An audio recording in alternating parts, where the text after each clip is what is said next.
the biggest part of it off. See that gelatin there in both of them? I gotta work fast now before this starts to liquefy, but this is what I'm gonna make my bouillon out of. And I brought up my dehydrator. So I'm gonna get started on the bouillon, and I'll show you how I do it as I go along. Okay guys, I took that gelatin. Looks kind of gross, doesn't it? But anyway, I took that gelatin and I've got it on my dehydrator. You got to use these like they're fruit roll-up trays. They're about a 1/4 inch deep. I've never done it this way, so we'll see how it happens. Usually I take it out and slice it about a 1/4 inch deep so I know how deep it's in here. Because yes, when the dehydrator gets going, it's going to go back to liquid, but then it turns to a powder and you have bouillon. And I'll share with you when it's done. Let's hope this works. I noticed I've got a little bit of fat in it, but not a whole lot. So I actually have right now 3 dehydrators that in the summer run non-stop, but we sold one. I had 4. We sold one, and right now all I have is these 6 fruit roll-up trays, so I've only got 6 dehydrator trays. I'll set the temperature at 160 because you look right here, any meat, no, it's a broth, it's a meat broth, so you treat it like that. And I'm thinking this will take a couple days, but we'll see. Anyway, I've got it set. I'm going to turn it to 160 and we'll just keep an eye on it. The tricky part about doing it the way I did it is some of that may overflow out of the fruit roll-up trays when it goes back to liquid. So I hope, it was just by gosh and by golly this time, so I hope I've got it at about the right depth. And then there'll be some places I might have gotten it too thin, so we'll just see. Kind of a guessing game, but it's okay. Guys, I thought I'd share with you what happens when your table isn't level. You end up with what's better known as one mell of a Hess. Anyway, I looked over and all I could do was laugh. I've got broth running everywhere. Finally was able to pick it up and pour off what's in there. So I've got the outdoor kitchen set up. I'm going to clean up this mess and put it all outside. One thing about when you make these messes outside, all you got to do is hose it off. Okay, well, I thought I'd come out here and let's check on the quote-unquote outdoor kitchen. I told you I set it up, but I didn't. I did a redneck tablecloth, an old sheet from the 1970s, and just to kind of cover up the table. And then as I poured my broth in there, or my stuff in there, I noticed that this wasn't level. So another redneck trick. Pick up sticks from the yard and put them under the dehydrator till it's level. Oh well, do what you got to do. Anyway, I'm going to pop the lid off and we'll at least look at the top tray. I'm not going to mess with it too much. And there's what I've got. And I wish I may look around for some deeper fruit roll-up trays, because then I can get more in there, because this is going to dehydrate down to very little powder. Won't end up with much, but that's all right. And I'll go ahead and show you what I used for. Nah, I'm not going to. Some people might freak out. My table out here that I have, but I'll tell you what, I bought it at a farm sale. Didn't pay much for it. It's all homemade, and ain't nothing gonna tear it up. Now the bouillon is dry, and it's been in the dehydrator. Now I don't even remember, 2 or 3 days now, getting nice and dry.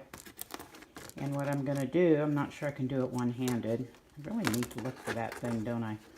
But you pop it up off this. See how it just comes off in sheets. I'm going to put it in a grinder and make it into a powder. And then you have bouillon. And I've already tasted some of it. Wow, it's really, really good. I'm glad I made it out of that bone broth too. Anyway, I'll quit sitting here picking on it and get it all off and show you what's next. Okay guys, I got all that dried broth off the dehydrator, and I forgot to show it to you. What I did here is I put it in my small food processor, and I've got it ground up into small pieces. Then I have a small coffee grinder, and that I use for spices and what have you, and I ground it into the powder. So there you go, beef bouillon. I'll follow up with more in just a minute. Thought I'd show you my little coffee grinder. I put this stuff in here where I had done the original grinding of the dried broth. And then I have several of these little coffee grinders. I use them for spices and different things because I mix a lot of my own spices. Anyway, I put it in here and it makes this really nice powder. And store-bought spices, I save the bottles, or I use small baby food jars, which are almost obsolete now. But that's what I'll store stuff like this, that I put my dehydrated herbs or what have you. But anyway, this is my beef bouillon, and I'm going to come back and show you my chicken bouillon here in a minute. Okay guys, I'm done with the beef bouillon. I didn't get very much. If I'd had a level table and it hadn't all run out on the floor, we could have had a whole lot more. But that's why it would be nice to have deeper fruit roll-up trays, because I could dehydrate a whole bunch more. But, you know, this is good. That's fine. I've got all that broth, so whatever. And I wanted to show you my chicken bouillon. Isn't that rich, brown, and beautiful? You know, I started making this several years ago. And I got up in the cabinet and I found an old jar of the bright yellow chicken bouillon that you buy in the store. So I read the ingredients. Artificial flavor, artificial color, secret type ingredients for salt and sugar. And the very last ingredient on the list was chicken fat. So you tell me. I did it the same way as my bouillon, my beef. Cooked them down, I used the gelatin, but I could have used the broth, dehydrated it, and now I have bouillon powder, chicken and beef. I know some of you have seen some of these powders that I make. I do it the same way. My tomatoes, I'll cook them, and then I'll puree them, and then I pour them on the fruit roll-up trays, let it dry, and then dehydrate it, and run it through the you know, chop it up with my little food processor, and then I run it through my coffee grinder until I have a real fine powder. I've learned that cooking the tomatoes before dehydrate them, actually, it works a lot better. You've seen my onion powder, but this is some more onion powder that I have, and I have it in a small jar for when we travel, and I'll just fill it back up again. My pumpkin powder, some of you have seen this. You want to make pumpkin pie, use a half a cup of pumpkin powder and 2 cups of water, and you've got enough pumpkin to make a pumpkin pie. And look how small this storage jar is. And here is mushroom powder, and dadgummit, I should have opened the lid so I could have showed you. But I love to dehydrate mushrooms, so I use the stems for my powder, and I just slice them up, you know, with an egg slicer or whatever. I put my mushroom cap in there, slice it down with an egg slicer, and then dehydrate them. And I do find that if you pre-cook, you know, whether you steam them or, my goodness, I can't remember what it's called, but where you drop it in boiling water for just a few minutes.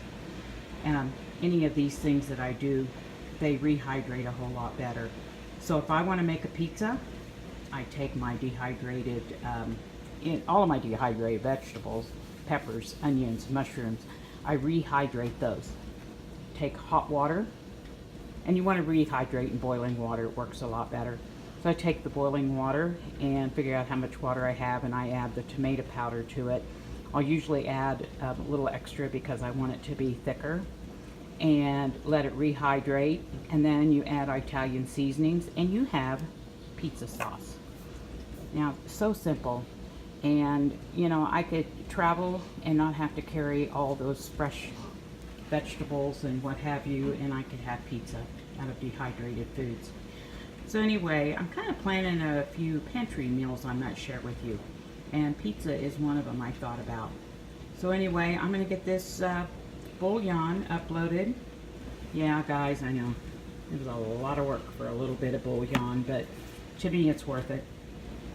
Just easier to carry than big old cans, and it's organic. Can't get any more organic than that.